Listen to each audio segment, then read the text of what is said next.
dito ba mo sa karumal-dumal na building na ito nakatira yung mga magagandang modelo? Opo, Senyor Gaspar. Eh, saan sila naroon? Nasa taas ho. Ganon. Tara, punta natin. Talagang pambihirang magbiro itong tadhana. Na para bang pinagtagni-tagni itong mga bagay-bagay na pumapabor sa inyo. Eh, kanina pa ho tayo nag-uusap eh. Paikot-ikot lang tayo. Bakit hindi tayo bumaba ng Ferris wheel? Para madiretso natin ang ibig nyo sabihin. Talagang pamperya ka nga. Mr. Peria, ba't nyo kami diretsahin? Ano ba talaga sadya nyo? Bueno, ganito yon.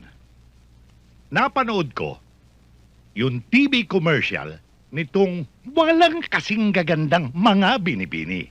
Dahil doon, nagkaroon ng ideya si Don Julio na kumbidahin namin kayo sa isang get-together para naman masiyahan yung mga apo ni Don Julio. Ngayon, alam naman ninyo na super rich si Don Julio. Kaya mamili kayo. Anong gusto ninyong gawin natin? Sa rancho, mag-barbecue tayo, horse riding tayo, o sa malaking yate, magkukrus tayo sa mga isla-isla, o beach. Wow, beach! Sabi ng mami ko, maganda daw ang mga beach dito sa Pilipinas. Type ko yan. Sige, sama kami. Ano? Ibig niyo sabihin, iiwanan niyo na kami? Papayag kayo? Ha? Easy to get naman kayo? Kung sasama kayo, kayo na lang. Hoy, ayoko na. O ano, payag ba kayo? Payag kami. Kung kasama sila. Kailan ang alis? Woo! Beach na ako, tara na. Let's go! Kahit ang tindera, may kala sa akin. Sa akin yung tingin, sa akin. Uy, ako tinitignan eh. Nagkiklag kitang tingin eh. Oo, ako eh. Ay, hindi. Dali lang nga. Ay, ako. Sige ha. Thank you.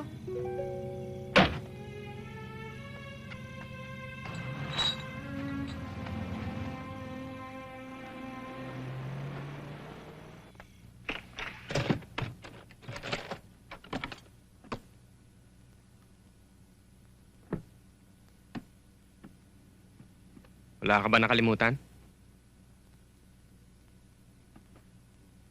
Mukhang masarap ang linuto mo ah. Kaso busog na ako eh. Masarap ang kinain namin. Sandali lang ah. Magbibisa ako.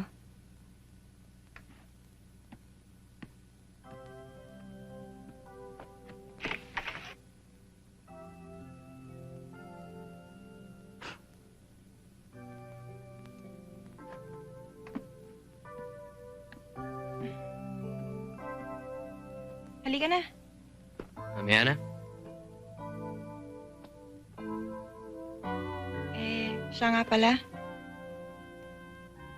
Sorry. Nakalimutan ko yung anniversary natin. Ang dami ko lang talagang trabaho eh. Pasensya ka na. Halika na. Tulog na tayo.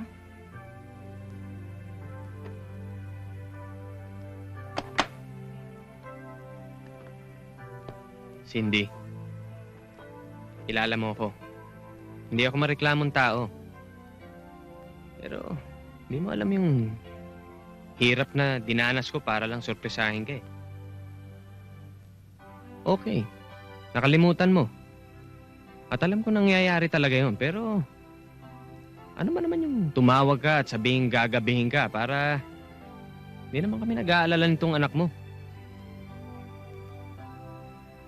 Biro mo, buong araw ako dito sa bahay.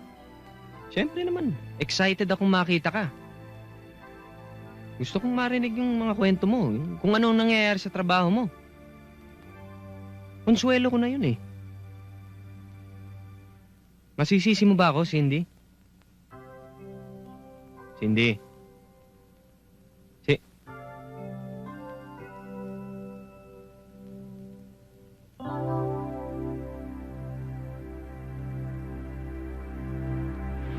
Hi anak, happy birthday. Akala mo siguro nakalimutan ko ng birthday mo, ano? Oh, galing ka ba sa ospital? Kumusta na yung teacher mo? Okay na po siya, Mommy. Kanina pa kita hinihintay eh. May sorpresa kasi ako para sa'yo. Galito pa ba sa akin? Hindi na po, Mommy. Lita?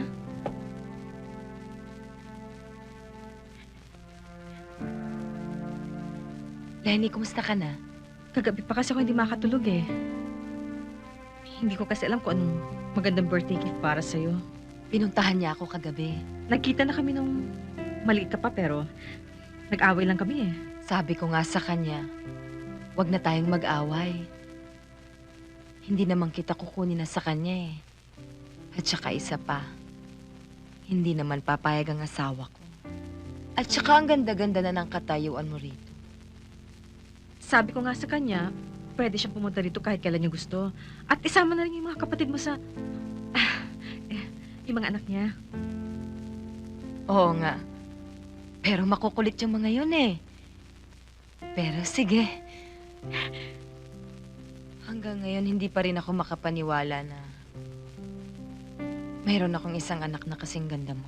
Inay.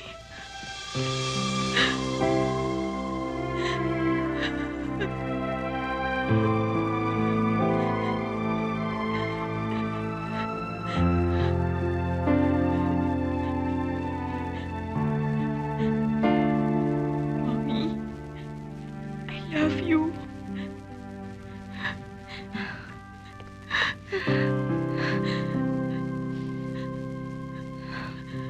Mommy. Bahala kayo, pero ako ayoko umiyak, ha? Yun nga, tumutulo na huluhan niyo, eh.